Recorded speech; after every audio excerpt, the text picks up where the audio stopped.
they're playing well.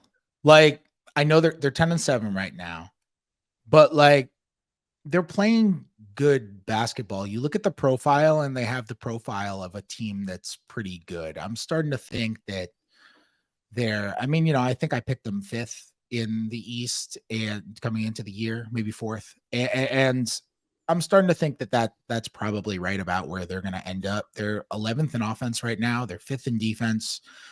The defense has been so much better than it was last year. And if Julius Randle can straighten out whatever the heck is going on with him, and he's been much better over the last 3 weeks or so than he was at the start of the season when he was a disaster, then you have something, because Jalen Brunson got better, and that is a huge thing. Mitchell Robinson has taken a massive leap, and if the season were to end right now, I would, now that all defense is positionless, you don't have to worry about like Bam and Rudy Gobert knocking him off. Like, I think he's having one of the 10 best defensive seasons in the league. He's been phenomenal defensively. I think he's making arguments to maybe hop onto a couple defensive player of the year ballots, not necessarily get a first place vote, but maybe hop into some third place. He's been that good defensively, and is having a historic offensive rebounding season. And you look through, like, RJ Barrett has been better. Josh Hart's starting to play better. Like, I think this team is pretty good. They get a little screwed because the reason they, as do a lot of the teams in the in-season tournament, because the reason they made the in-season tournament, now because they made the in-season tournament, they got an extra game against the Bucks, and they now have to play the Bucks, one of the best teams in the NBA, 5 times this season. And it's like, if they had just beaten Charlotte by like 3 on Tuesday, they would have still gotten the regular season win just as much. Winning by 25 matters just as much as winning by 3 when we're talking about what goes in the wins column. And they wouldn't have made the in-season tournament. And they almost certainly would have been playing a team that's worse than the Bucks. So they get a little screwed. And now they have an extra road game that they got against the Bucks. So it's a lot. That's kind of a flaw in the in-season tournament. I don't know how you fix it. I don't know if they ever fix it, but that's kind of a flaw where it's like you're making your schedule more difficult and potentially making your regular season record worse. So that's something that I think could be ironed out. But they're playing pretty good basketball. Like, they're being the team they're supposed to beat. They've lost some teams they shouldn't. They had a bad effort game against Phoenix, which was an aberration when they didn't have Durant and Beal. And they're basically maximizing their talent. On a scale of 1 to 10, and it's early because we're still in, are we December yet? No, we're on the 30th of November.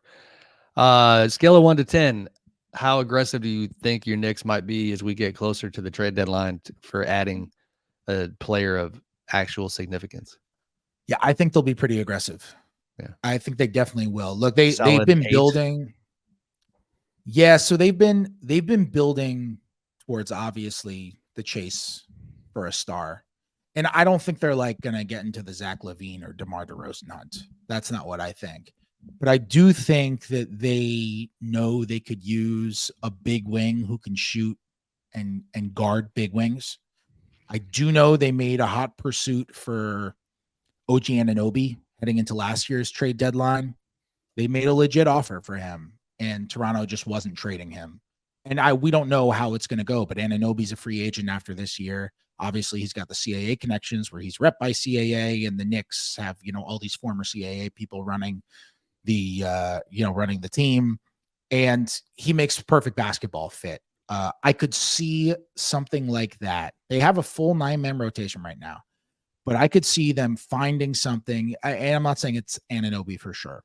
It could be anyone. But like last year, for example, they trade Cam Reddish, who wasn't in their rotation. They attach a first-round pick to the deal, and they bring back Josh Hart. And Hart really helped them. And they have 4 protected picks from other teams, all of their own picks. And I could see them making some sort of similar trade at the deadline. I know they don't believe that, this huge star they might be after is going to become available during the season. They think next summer at the earliest, and maybe that's, Donovan Mitchell or somebody else, whoever it might be.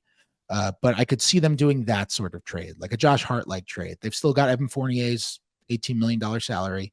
You could throw Fournier. We don't know what's going to happen with Emmanuel Quickly, who didn't extend before this season. And by the way, I had conversations about that on my new podcast, Cats and Shoot, which you can subscribe to at patreon.com/cats and shoot, KATZ and SHOOT. And you'll enjoy it. There are lots of Knicks conversations there. Had Nate Duncan on yesterday. But anyway, I didn't just say that. What a slick promo. Just slid that right in. Way to go, buddy. Yes. Yeah. I mean, one of the things with Quickly is, they couldn't come to an extension with him before the season. And he wanted a good chunk of change, especially after Vassell and Jaden McDaniels extend for 135-ish over 5 years. And the Knicks didn't feel like they could pay that number to somebody who they view as a reserve because they already have Jalen Brunson. And we don't know what's going to happen with Quickly now. Like, okay, what if Quickly gets an offer like that in restricted free agency? I mean, I know the Knicks view him as really important to what they're doing now, but around this time last year, they were calling around the league and seeing what they could get for him. And then he really broke out and played the best basketball of his life. And he's playing really well this year again. But the Knicks are not, historically, they have taken calls on Quickly before. I know they offered Quickly for at least one really good veteran in his prime over the summer. That was, I shouldn't say offered, but it was a discussion with another team Quickly for a really good veteran in his prime. So like, I think that's something to watch. I think trading a trade on the margins is something to watch, especially if we're talking about potentially bringing in a defensive minded wing who could help them.